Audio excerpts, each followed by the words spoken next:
ನಮಸ್ಕಾರ. ಇಂದು ನಾವು Charles Dickens ಅವರ ಪ್ರಸಿದ್ಧ ಕಾದಂಬರಿ ಹಾರ್ಡ್ ಟೈಮ್ಸ್ ಬಗ್ಗೆ ಸ್ವಲ್ಪ ಆಳವಾಗಿ ಚರ್ಚಿಸೋಣ. ಹೌದು. ನಮ್ಮ ಮುಂದಿರುವ ಮೂಲಗಳನ್ನು ನೋಡಿದ್ರೆ ಈ ಕಾದಂಬರಿಯ ವಿವರವಾದ ವಿಶ್ಲೇಷಣೆ ಸಿಗತ್ತೆ. ಇದರ ಮುಖ್ಯ ಉದ್ದೇಶ ಅಂದ್ರೆ ಈ ಕಾದಂಬರಿಯ ಹಿಂದಿರೋ ಪ್ರಮುಖ ವಿಚಾರಗಳು, ಪಾತ್ರಗಳು ಮತ್ತೆ ಅದರ ಸಂದೇಶವನ್ನ ಕಡಿಮೆ ಸಮಯದಲ್ಲಿ ಸ್ಪಷ್ಟವಾಗಿ ಅರ್ಥ ಮಾಡ್ಕೊಳ್ಳೋದು. ಖಂಡಿತ. ಇದು ಕೇವಲ ಒಂದು ಕಥೆ ಅಂತ ಹೇಳೋಕ್ಕಾಗಲ್ಲ. 1854ರಲ್ಲಿ ಅಂದ್ರೆ ಕೈಗಾರಿಕಾ ಕ್ರಾಂತಿಯ ಸಮಯದಲ್ಲಿ ಬರೆದಿದ್ದು. ಇದು ಅಂದಿನ ಸಮಾಜ, ಶಿಕ್ಷಣ ವ್ಯವಸ್ಥೆ ಮತ್ತೆ ಮಾನವೀಯ ಮೌಲ್ಯಗಳ ಕುಸಿತದ ಬಗ್ಗೆ ಡಿಕನ್ಸ್ ಎತ್ತಿದ ಒಂದು ಗಂಭೀರ ಪ್ರಶ್ನೆ ಅಂತಾನೆ ಹೇಳ್ಬೋದು. ಸರಿ, ಹಾಗಾದ್ರೆ ಆ ಎಲ್ಲಾ ಪದರಗಳನ್ನ ಒಂದೊಂದಾಗಿ ಬಿಡಿಸೋಣ. ಮೊದಲು ಇದರ ಹಿನ್ನೆಲೆ ಮತ್ತು ಸಂದರ್ಭವನ್ನು ನೋಡೋಣ. Background and context.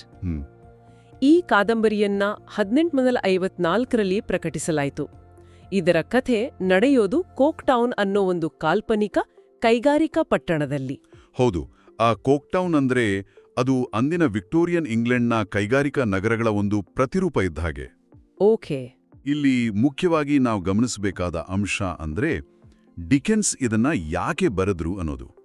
ಅವರು ಕೈಗಾರಿಕಾ ಬಂಡವಾಳಶಾಹಿ ಮತ್ತೆ ಕೇವಲ ಸತ್ಯಾಂಶಗಳು ಅಂದ್ರೆ ಫ್ಯಾಕ್ಟ್ಸ್ ಓನ್ಲಿ ಶಿಕ್ಷಣ ಪದ್ಧತಿಯಿಂದ ಆಗ್ತಿದ್ದ ಅಮಾನವೀಯ ಪರಿಣಾಮಗಳ ಮೇಲೆ ಒಂದು ರೀತಿ ತೀವ್ರ ವಾಗ್ದಾಳಿ ನಡೆಸೋಕೆ ಇದನ್ನ ಬಳಸ್ಕೊಂಡ್ರು.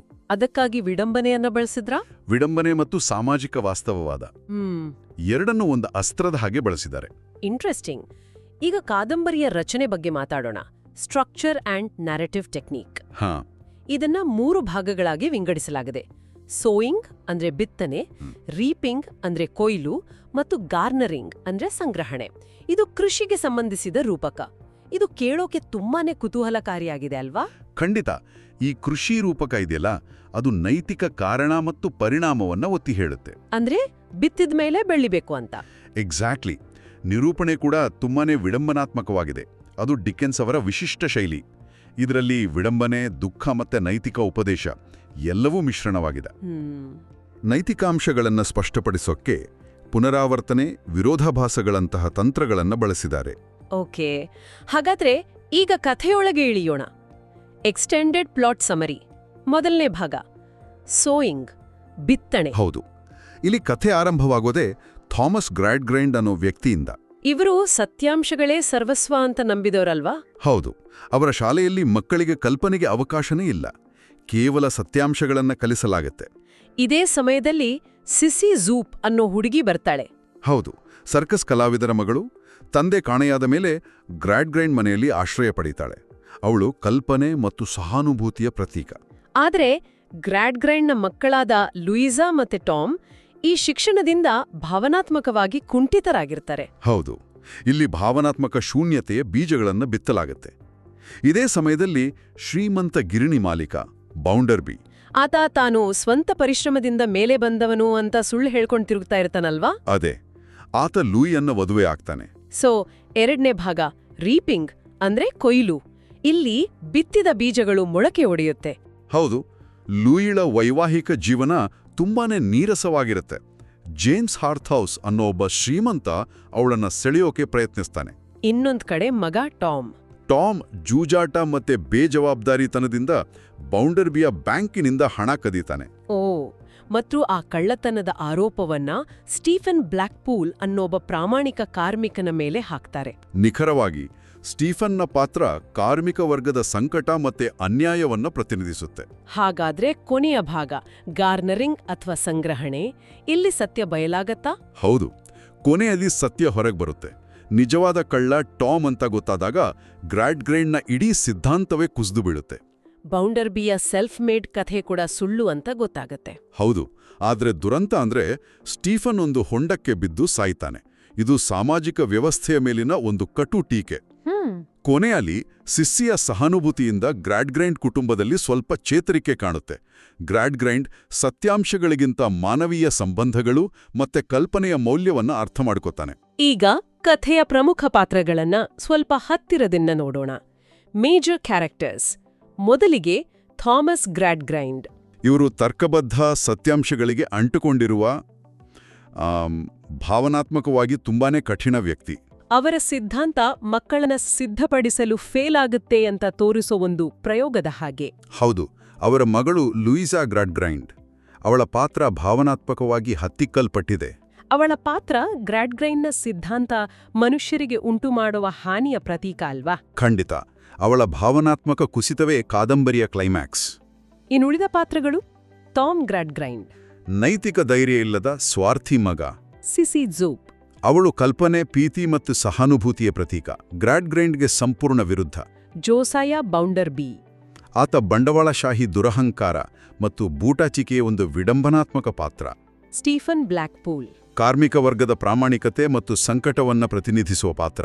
ಕೊನೆಯದಾಗಿ ಜೇಮ್ಸ್ ಹಾರ್ಥ್ರೌಸ್, ಗುರಿಯಿಲ್ಲದ ಮೇಲ್ವರ್ಗದ ಶ್ರೀಮಂತ. ಸರಿ, ಈಗ ಈ ಕಾದಂಬರಿಯ ಆಳವಾದ ವಿಷಯಗಳ ಬಗ್ಗೆ ಮಾತನಾಡೋಣ. Themes and how Dickens develops them. ಮೊದಲನೆಯದು ಸತ್ಯಾಂಶ ವರ್ಸಸ್ ಕಲ್ಪನೆ, ಫ್ಯಾಕ್ಟ್ಸ್ ವರ್ಸಸ್ ಫ್ಯಾನ್ಸಿ. ಹೌದು, ಗ್ರಾಡ್ಗ್ರೈಂಡ್ನ ಶಿಕ್ಷಣ ಮಕ್ಕಳ ಮಾನವೀಯ ಗುಣಗಳನ್ನ ನಾಶ ಮಾಡಿದ್ರೆ, ಸಿಸಿಯ ಕಲ್ಪನಾ ಶಕ್ತಿ ನೈತಿಕತೆಯನ್ನ ಉಳಿಸುತ್ತೆ. ಎರಡನೆಯದಾಗಿ ಕೈಗಾರಿಕೀಕರಣ ಮತ್ತು ಅಮಾನವೀಯತೆ. ಕೋಕ್ಟೌನ್ನ ಯಾಂತ್ರಿಕ ಜೀವನ, ಗಿರಣಿಗಳು, ಮಾಲಿನ್ಯ ಇವೆಲ್ಲವೂ ಬಂಡವಾಳಶಾಹಿ ಮನುಷ್ಯರನ್ನ ಹೇಗೆ ಯಂತ್ರಲ ಭಾಗಗಳ ರೀತಿ ನೋಡುತ್ತೆ ಅನ್ನೋದನ್ನ ತೋರಿಸುತ್ತೆ. ಸಾಮಾಜಿಕ ಅನ್ಯಾಯ ಮತ್ತು ವರ್ಗ.